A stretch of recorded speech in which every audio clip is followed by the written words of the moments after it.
Under the steering wheel, I was crushed. The second automobile collided with my left hip, breaking the acetabulum, ischium, ilium, pubic bones, and 6 ribs. My lungs were full with blood after a 10-day coma. It was difficult to get me out of the automobile. They were worried that I wouldn't make it through the first few days. As I approached Sherman College in South Carolina early that morning, I spotted a huge incoming automobile meandering slowly towards the center of the road, occasionally crossing the center line.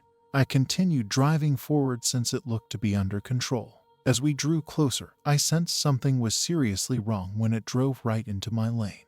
The other automobile was completely out of control, and it was too late in that split second. My automobile slid 50 feet when I slammed on my brakes to escape an incoming car whose driver had fallen asleep. Then there was a loud collision, and the next thing I remember is rising above the wreckage. I understood I was floating above the accident after seeing the earth below, my college in the area, and the damaged automobiles. Oh my God, I can't die yet. I still have to finish my finals, I exclaimed. Terror seized me as I descended back into the wrecked automobile. My dead body was crushed beneath the driving wheel. The air above me appeared to transfer my focus away from the sorrow into a state of calm and love that securely enveloped every element of who I am. There was a quiet in the air, a tranquility comparable to skiing alone on a mountain slope, shielded from all sounds except the snow separating beneath your skis. This portrayed not just peace, but also the essential character of peace as being secure in a profound love that surrounds every molecule of air that is typically invisible. There was a guiding presence within the mist of love, whose soft, secure embrace strengthened the experience of this profound occurrence. He gently acknowledged my fears before saying quietly and confidently, Anley, there is another school you need to go first. Don't worry, he said as he pointed to the institution I was attending. You will return and complete your study here. I go by Annie now. Nobody can pronounce Anley correctly, I replied as we began to ascend. His kind demeanor, friendliness, and concern put me at rest. We're aware of the issue, but we just know you as Anley, my bodyguard, and I rose into the skies as the extraordinary occurrence occurred. The realization flooded my inner consciousness with joy, contentment, and ecstasy as unconditional love grew more focused. A dazzling magnetic bright light centered on my brow, pushing me closer and closer to the light that was engulfing my entire body. Unconditional love fiercely poured everywhere without effort, respecting and praising every cell with a thorough sense of finally being within love physically, emotionally, and spiritually. Every cell is tenderly stroked in all-encompassing love, recognizing and celebrating every aspect of who I am. Love that flowed without constraints or effort, love that was everywhere and extremely real. Love flowed freely without any constraints, conditions, or obligations. Oh, is this what heaven is actually like? I said to my companion. Light shone from inside himself with a grin, and he responded with a reassuring yes. The grips of the dramas that ego enjoyed vanished as we rose. Finally, ego's constant propensity of self-sabotage was gone. The veil that was keeping me from witnessing the reality of unconditional love was readily lifted. I created a love-based matrix from inside my being, viewing the reality of unconditional love through the eyes of spirit rather than ego. Even in my conscious limited understanding of spirituality, there was no sign of any type of outcome expectation for anyone moving through the unconditional love-based dimension. We proceeded with the lightness of thinking, free of any dread ideas or sorrow about previous experiences. You may remember me from your studies in the Institute of Insights I Am Concepts. When you lived in Olympia, I was the one who connected with you, reminding you that you lived 2,000 years ago. We've worked together previously, and are doing so again. In this time, my mission with you reflects God's consciousness of protection for your safe trip. Your spiritual purpose will continue to guide you securely into loving hands. The loving knowledge of my guide inspired me with an inner sense of the truth he talked about. When I inquired about his identity from within, he replied, Archangel Mitchell. I became aware of a metallic sort of energy, material as the amazing experience progressed. I observed the movement of love on a great scale within this energy. This is very pleasant, everything plentiful and always present. Becoming one with the abundant energy of love removes any doubt that this energy is present in everything, permeating all creation, alive and breathing inside all things. Love, rather than fear, became a reality. The light formed a swirling tunnel within the molecules, aided by magnetic motion, symbolizing the basis of a loving translation into a dimensional shift. My awareness of Archangel Mitchell disappeared as I floated down the tunnel. The transitory magnetic energy inside this dimension change became my guide within the divine encounter as I felt transparent, and experiencing the omnipresent light and love aglow within every molecule and atom. This is as if I became a new type of energy, a part of all the molecules that exist inside the loving energy, as if I'm floating yet not, and I'm simply a notion. Light was enlivening and programming my cellular DNA with information as I became aware of all the molecules existing within me. I recognized that this information and the events that were to come would not be realized all at once, but rather gradually over the course of several years. In the midst of the transitional energy shift tunnel, memories of the existence described by Archangel Mitchell 2,000 years ago entered my consciousness. I recognized I wasn't alone when I found myself on top of a little hill covered with grass and flowers. Yahushua stood to my left, softly comforting me as I extended a joyful reunion of our previous existence together. I became aware of how he perceived life's happenings, first by embracing and seeing inside an abundant, loving energy, then extending the vision, which resembles magnetic energy particles, out into existence. The molecules were constantly bouncing off one another. In their movement and activity, these particles resist and attract each other. Every atom revealed an abundance of love that was present everywhere. His delight in living in the abundant, unconditional love, seeing simply spirit present everywhere, is his guiding throughout life. The incentive employed in that life to illuminate his essential self's goal is quite clear. Light flowed from within him, like a 1,000-watt light bulb shining out approximately 5 inches. "I see it in you, Mary, don't forget," he said emphatically. He expressed it in a light-hearted manner. I then became aware of the energy that surrounds me in the same image and likeness. The all-encompassing love greets our reunion as I gaze into Yahushua's eyes. We lived our lives together with respect and affection for one another, honoring one another. A loving presence supports and embraces every part of my personal path. I am constantly at your side, consoling you on your trip. You are never alone. Our loving existence together has left me with vivid memories of what it was like to be with you in the physical plane. Many deceptions about who you truly were and our existence together were caused by misunderstandings about light and love. Many truths The Bloodline of the Holy Grail by Lawrence Gardner will emerge concerning and clear up many of the falsehoods for anyone willing to listen.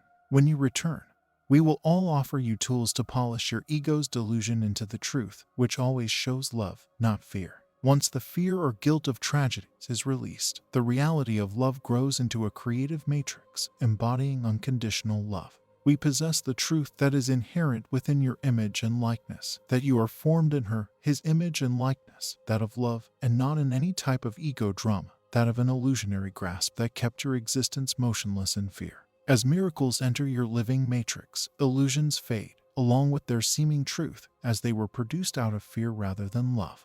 As your link with your enlightened self delivers the truth to your consciousness, and we hold your power in reality inside your cellular matrix together. Lifting illusions removes and heals the sponsored ideas that formed the sensations built within fear. You will see the transformation of all illusions to truth. When two men change their illusions and gather in the love-based matrix basis, the fear is gone. When the memory of casting off guilt and the numerous fear-based illusions that connect our family in a web of subcreation is changed into love, you are a witness to enlightened earth. Your return to earth serves as a conduit, aiding the process of purifying any creative concept that includes fear into love. Our work will be a guide that will create your realignment with Source. Wherever the spiritual path leads the seeker into a love-based lifestyle is reinforced with love's embrace. The outcomes will dispel all illusions through a process including experiences and outcomes, causes and consequences into love. It will all be in the shape of a book, and our energizing, all-encompassing solutions will be included in our presentations. The delightful experience enveloped my resemblance, an image inside his loving support, forming an internal matrix that totally filled every life-giving cell. We encountered another change into a realm that energized every part of my previous experience. A great realization of love enriched the sights that lied ahead of me. The lively and dynamic energy is easily available during the entire etheric experience that was to be recalled when I returned. No issue, because I've experienced plenty. There was no reason for me to doubt the reality of the occurrence. no understanding of sabotage in the middle of any creative idea. When we separated, a part of me wanted to cling to his essence, but he tenderly clung to the consequence of what I would be remembering, all the instruments formerly utilized on Earth in the past. I am reserving my energies for your presence. Our shared mission will be determined by the energy you will be exposed to and remember when you return to Earth. We will never be separated. I love you and will always be with you, even if you don't sense my presence. No matter how it appears, you will always be on the correct track, and we will be with you throughout your life. Knowing his vision is all-encompassing, I started out on my heavenly experience. 1981 graduating class. Etheric dimensional energy shifting instruments. As I became aware of a classroom with a few of other pupils and an instructor at the front of the room, the transitional tunnel experience was quickly absorbed into white light. We were given geometric shapes and physics for their healing ability in light, which is associated with sources of energy in physical forms. The magnetic regenerating energy felt in the tunnel is mostly contained within the essence of the formations. The things, which were inherently formed from a loving creative matrix, assisted the reconstruction of completeness. My instinct was to learn more about the substance of the forms rather than the items themselves. A thought occurred to me: if one focuses just on appearances, they may lose the inner energy of the source of all healing, placing confidence in the thing. It would be more efficient to contact Source directly. While I was thinking about this, the following piece of recollection showed Mother Mary entering the room. The brilliance of the light within her being was stabilized within an unconditional matrix of love, generating an intense, concentrated, enlightened essence of unconditional love that enlivened the room's ambience. As her light fell on the instructor's chest, lightning-like energy flowed through her. A flash of light immediately enhanced his own light, which filled Raphael's whole being. As they met one another in their image and likeness, he restored his light to her presence. Mary stared at me and indicated for me to approach to her with a grin. As serenity filled the room, love streamed from every particle of her being. When we were ready to leave, she asked me what I thought about the content and how I felt about what was being given. My reaction was one of thankfulness for the knowledge, yet my attention was drawn to the essence of the internal energy rather than the forms. It might be restricting if someone solely turned to their physical shape for healing. So why not immediately focus yourself inside the energy of the internal source, reaching right to the source of all healing? Mary recognized my answer would represent my inner drive to focus on details and deeper meanings, so she provided me unconditional love in regards to how I focused this area of my personality. I joked about the difficulty of being thorough and getting tied up in the minutiae when I mentioned my wish for the significance of detailed elements to me. My ambition has been to discover the rewarding core of life. A more satisfying sense of contentment promoted a larger concentration on life's adventures, constantly looking for anything to satisfy my inner desires. The inner impulses mirrored from the goal of my enlightened self will soon be disclosed to me. We are to send forth signals that will result in anybody becoming aligned with expressing the wealth of wholeness by living in Source's intention. This time, the meaning of my life was disclosed to me in a pleasant, recognizing, and polite manner. I followed Mary into another room that had a giant fluffy chair in the center. This chamber was filled with peace. The walls were alive with unconditional love. As I absorbed abundant unconditional love's energy, the colors welcomed peace, a wonderful invitation to stay inside the completeness of love that I experienced. As I nervously peered about, absorbing all the wonderful energy, Mary handed me the chair. My goal was to see as much as possible while visiting this wonderful place. Knowing this, she told me that the experience I would have while sitting on the chair would be fantastic. The meeting would help my physical body heal faster on Earth and allow me to return to accomplish the task. If I didn't, I'd have additional problems with my physical body as a result of the brain damage. As I sat down, my consciousness was instantly caught in the soothing energy of the Creator's essence, which flooded every cell, empowering me in unconditional love and mending my mind and body. Everything around me appeared to slip away. Every aspect of my consciousness, every atom was sustained by unconditional love's mending. I became one with the energy that effortlessly energized and relaxed my being, similar to the tunnel experience. Spirit's energy was engaged in the interior components of my chair experience. Another heavenly meeting occurred for me. My physical ailments healed at a faster pace on Earth when I absorbed and became one with the love that filled me. This corroborated what Mary had informed me previously, and was critical for my recuperation, as my physical body's life force had been weakening. Life's meaning changed after experiencing absolute love and bliss. I'm not sure how long I sat in the chair until my perception changed and I became aware of Mary in the room. Her mirror of her essential self reflected within my being as she talked to me, flooding me with brightness. We exited the chamber and entered another room with numerous drawers on the wall. It reminded me of 2150 Ad by Thea Alexander in the novel. They also had an area with access to a lot of information. This is where you may access any type of knowledge that is asked through your enhanced awareness as you trust in yourself and the powers you will develop, Mary explained. We meet and acknowledge one another, as you first recognized when I came into our classroom earlier, in the mirror image and likeness of who we really are, our essential self, Mary stated as she moved up to a corner of the room.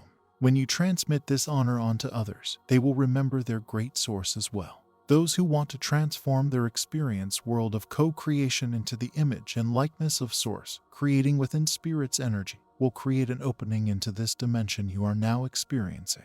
As Mary spoke this, love streamed from her essence, blending with a lovely glow of light. The peace she radiated filled the room with the completeness of unconditional love and light. I saw that when the enlightened beings recognized their light, they experienced abundant oneness of love with one another. When the light is first formed, the common sponsored thoughts and creation emerge from a refined, divine loving matrix, uniting the oneness of Source. As both sides interact and communicate inside pure creation, the combined energy transforms into a loving creative interchange between the enlightened beings. The next thing I recall is peering into an etheric screen that revealed a pool of knowledge. Thoughts drifted in the air, illuminating what I was witnessing. The outcome of practicing and living this way of releasing illusions to love and then attracting the reality of the etheric plane.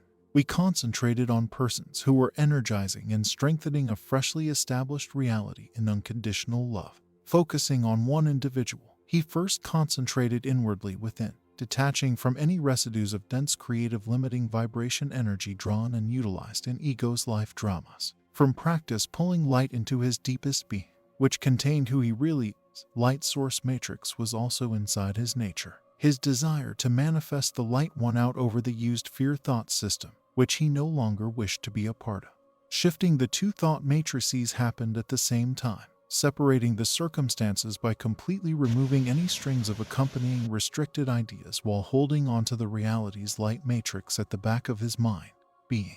He then rejected the geometric limiting thought fear matrix from his creative energy, as well as the sponsorship thought matrix that attracted the dramas of the ego. The rejected illusions were immediately absorbed into the light that enveloped him, much as two huge magnets repel each other. The restricting circumstances rapidly eliminated any possibility of creative interaction.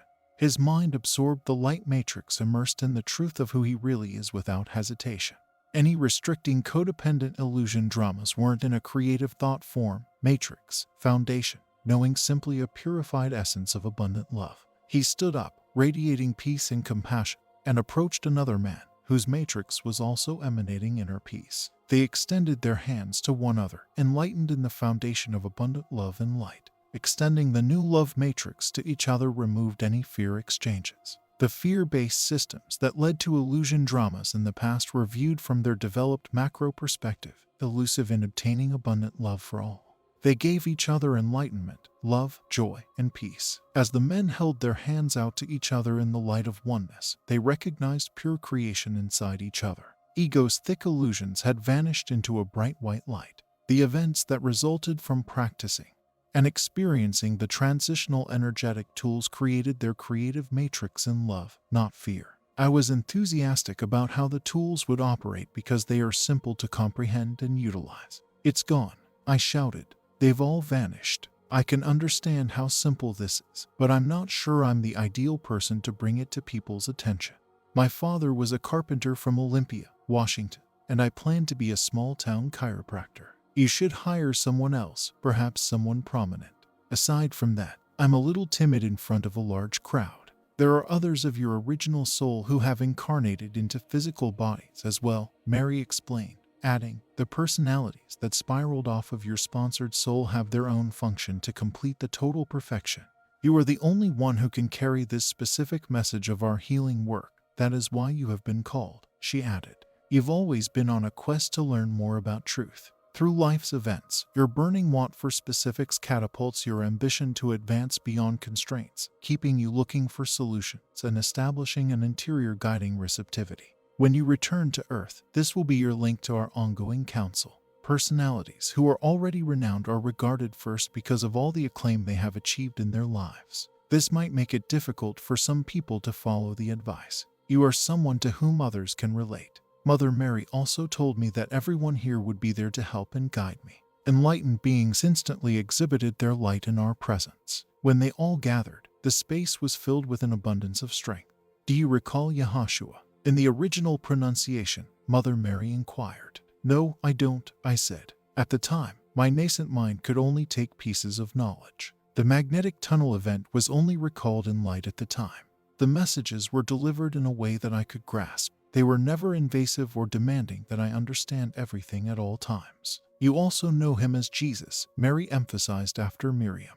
Oh, has he arrived? I remarked, cautiously scanning the surroundings. No, he is keeping his energy in order for you to be here, and he is at the start of the dimensional change. Do you recall seeing him? No, I said, trying to recall. He will enable your return to your physical form, and over time, you will recollect this multidimensional experience of being in Source's ever-present presence while on Earth. You will also recall Yahushua's loving presence accompanying you during your transition shift. Mother Mary reassured me once more, and her calm certainty solidified their dedication to the project. We will all be there for you when you step out, and we will always be there to support you.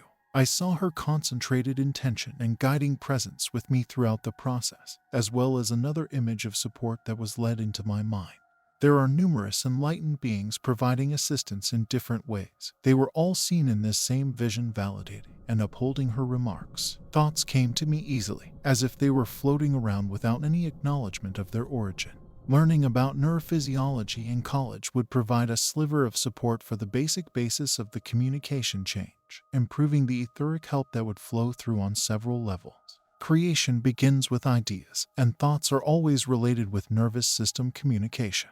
My vacation was coming to an end, and I needed to return so that the physical harm from my coma wouldn't be too severe. Mary went on. On Earth, the energy all around us will be flooding through into your awareness. This essence must be brought into your being, since it is what will be brought into the tangible. What might I do to assist myself? Remember, exam preparation needed repetition, thus that may be beneficial. Looking around and said aloud, I will remember, I will remember. Absorbing as much energy as I could will benefit me later on Earth while bringing all the particles into my inner self. Mary smiled as she recognized my intention in doing whatever came to mind to facilitate this reminiscence of unconditional love. She informed me that everyone would be behind the process, and that I would not be alone. White light began to permeate into my awareness as I absorbed all of the surrounding energies. Brilliant light engulfed me, and it appeared that I was once again merely a thought form traveling inside the light.